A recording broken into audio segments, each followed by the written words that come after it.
Què passaria si una girafa ens portés la compra fins al 5è pis? I si un tauró toqués el contrabaix? I si mentre llegim el diari covàssim ous d'estruç? Potser algun dia els animals i els humans compartirem més coses de les que mai no havíem cregut. El mà va dir prou, d'Agustín Comoto.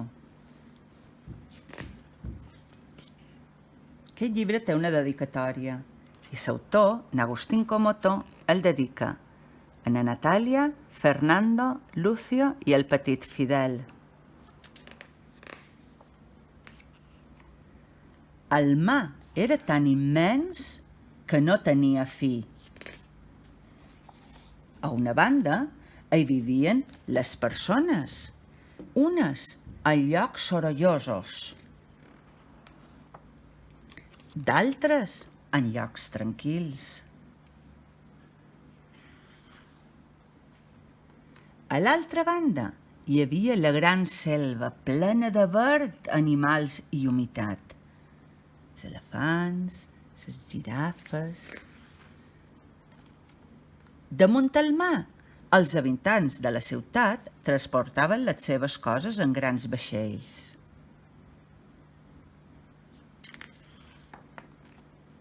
Dins el mar, els animals viatjaven d'una punta de món a l'altra.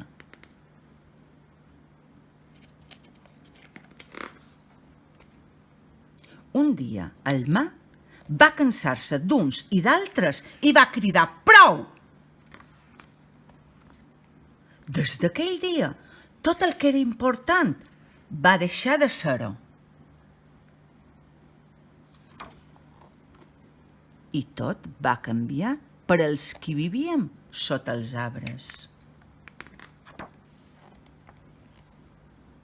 Tot va canviar. Els hipopòtams damunt els edificis, un cotxe damunt un elefant. Tot va canviar.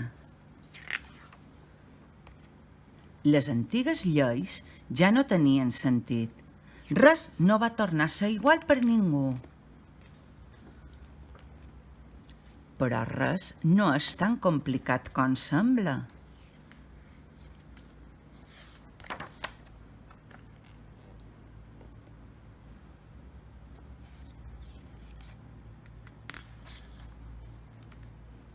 Aviat vam veure que no érem tan diferents.